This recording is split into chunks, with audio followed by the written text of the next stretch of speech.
Bismillahirrahmanirrahim. Nun, sadaqallahul adzim. Yang ini kan satu ya. Ini apalagi teknologi canggih, ya kan itu.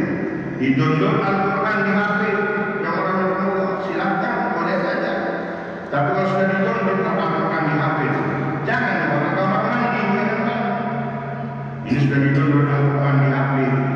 Ya, tapi dibawanya ke kamar mandi, bahkan di kamar mandi ada telepon berdering. Assalamualaikum, waalaikumsalam di kamar mandi. Nah ini kan sekarang ini kan ini sadar atau nggak sadar? Ya.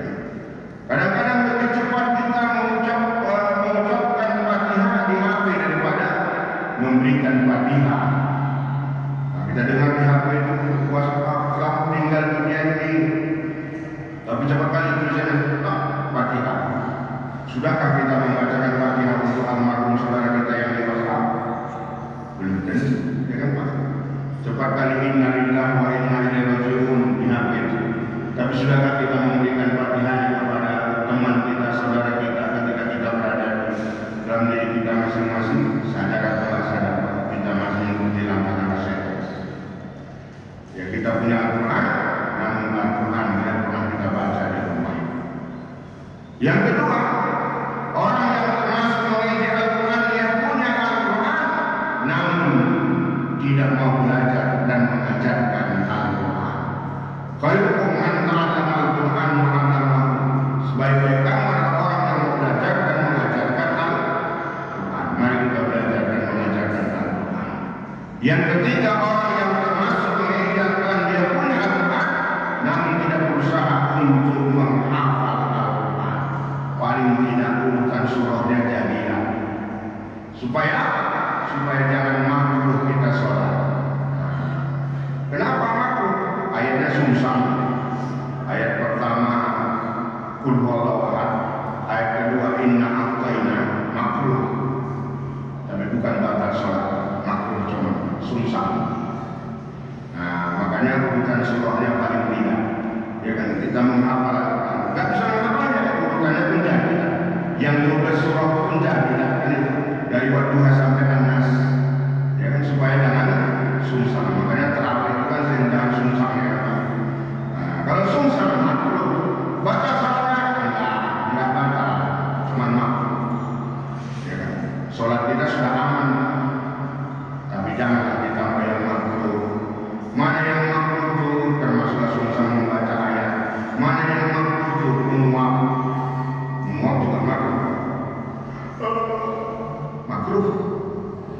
Nah, bagaimana supaya makruh? Tutup tahan atau tutup supaya jangan makruh.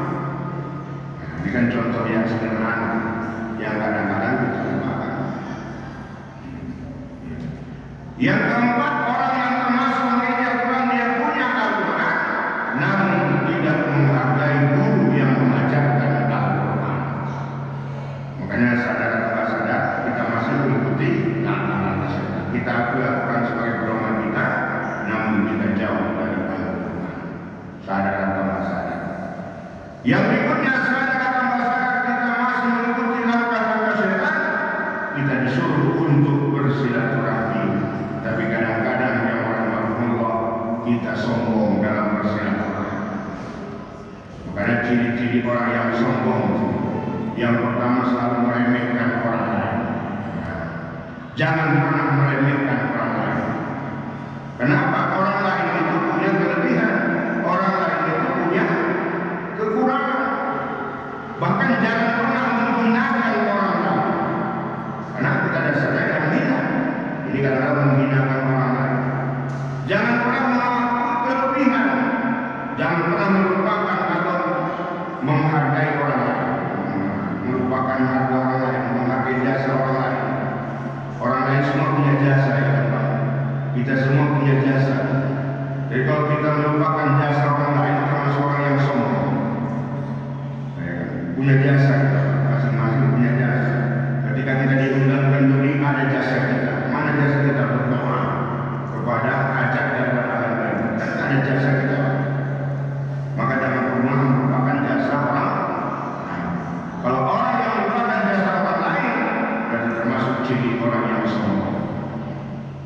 Sederhana memang. Sholat kita sudah aman Pak, puasa kita sudah aman, haji kita sudah aman, tapi rusak amal ibadah kita karena ada kesombongan walaupun sebesar biji jamur. Rusak. Sadar atau nggak sadar, kadang-kadang kita menggunakan kata setan, suka meremehkan orang lain, suka menganggap orang lain sepele. Nggak ada apa-apanya itu aja itu. Karena dia punya kelebihan, dia punya kekurangan masing-masing. Makanya jangan pernah meremehkan orang lain. Niat tanpa sadar kita masuk celaka setan. Kita disuruh bersilaturahmi, kadang-kadang silaturahmi kita rusak. Kenapa? Suka meremehkan orang lain, suka menghinakan orang lain, tidak menghargai jasa orang lain, merasa keakuan kita yang paling hebat. Aku deh. Kalau nggak aku, nggak jadi. Kalau nggak selesai itu, nggak boleh. Kenapa? Allah yang menilai kebaikan kita, bukan kita sendiri yang menilai kebaikan kita. Allah yang tahu kebaikan kita, udah biar aja, ya kan Pak? Ini kadang-kadang masalah. Makanya mari jamaah kita perbaiki silaturahmi kita, jangan pernah menganggap kita yang paling hebat. Nggak ada. Kalau menganggap kita paling hebat, berarti kita masih mengikuti langkah-langkah setan. Kenapa? Setan itu merasa hebat, dia ciptakan dari api, ya kan? Aku yang paling hebat, ngapain aku sujud kepada Adam? Makanya mari yang orang yang berikutnya, sadar atau nggak sadar kita masih mengikuti langkah-langkah setan. Kita punya hati, namun kita tidak mau memperbaiki hati kita. Kenapa? Masih banyak penyakit hati kita ini. Iri hati, makan hati, tinggi hati, besar hati, kecil hati, sampai-sampai jalan yang rusak ini singgung. Hati-hati, maaf jalan ini rusak. Penyakit hati, tetangga punya mangga, kita nyawa-nyawa saja, sakit hati Allah, ya kan? Nyawa-nyawa ada mangga sebiji pun nggak dapat, dikasihnya sakit hati, nggak boleh, ya kan? Kita kan hari ini memperkecil dosa, bukan memperbanyak dosa, karena semua kita punya dosa. Kita sadari masing-masing Pak, kita pasti ada dosa. Tapi mari kita perkecil dosa kita dengan sebaik-baiknya. Jangan ada penyakit hati yang tak baik. Wajar dalam Allah mencapai ciri orang yang bertakwa itu sangat sulit, sangat sulit. Penyakit iri hati kita ini mudah emosi. Makanya masuk ke dalam Islam kita ini Islam Sukanti. Tahu Bapak Ibu Islam Sukanti? Islam waktu sunat, panggil dokter sunat rasul. Islam waktu kawin, panggil kuah untuk menikahkan. Islam waktu mati, panggil bilal untuk memandikan. Sukanti, sunat, kawin dan mati. Aturan Islam, ajaran Islam nggak diikutnya. Kenapa? Semakin hebat tantangan ini, semakin kita harus punya perasaan yang baik. Jangan buruk sangka, ya kan Pak? Hati. Jangan berusaha, tapi apa? Mari kita kaji diri kita.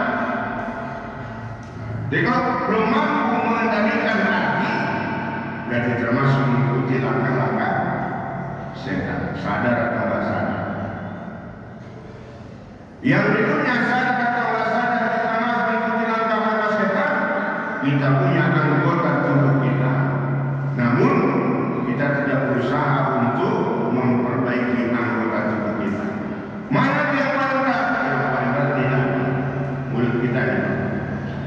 Wajar Nabi bilang, salamatul insan fi lisan.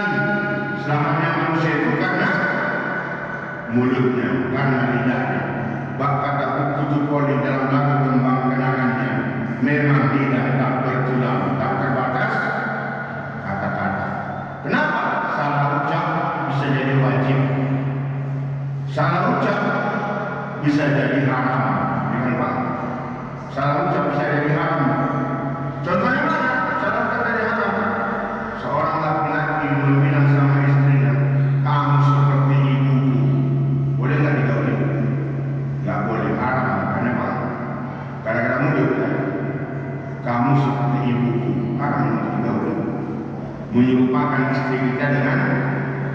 ibu kita. Gara-gara mulut. Mulut jadi wajib. Andaikan aku punya rezeki, aku bernadar berkorban, tak dilakukan nadar kurbannya. Bayar kifarat, bayar denda, dan kurban yang tak boleh dimakan sebagai kurban adalah kurban nadar, haram hukumnya mulut. Andaikan aku punya rezeki, aku berniat berkorban, tak dilakukan niat kurbannya ke apa-apa. Ya kan Pak? Dilakukan ambil sebahagian, nikmati mulut. Bertengkar sama istrinya, ya kan? Kalau kamu keluar dari pintu, ku ceraikan kamu. Dia keluar dari jendela, dia tak apa? Enggak, karena dia keluar dari jendela, bukan dari pintu. Kalau keluar dari pintu, jatuh tak.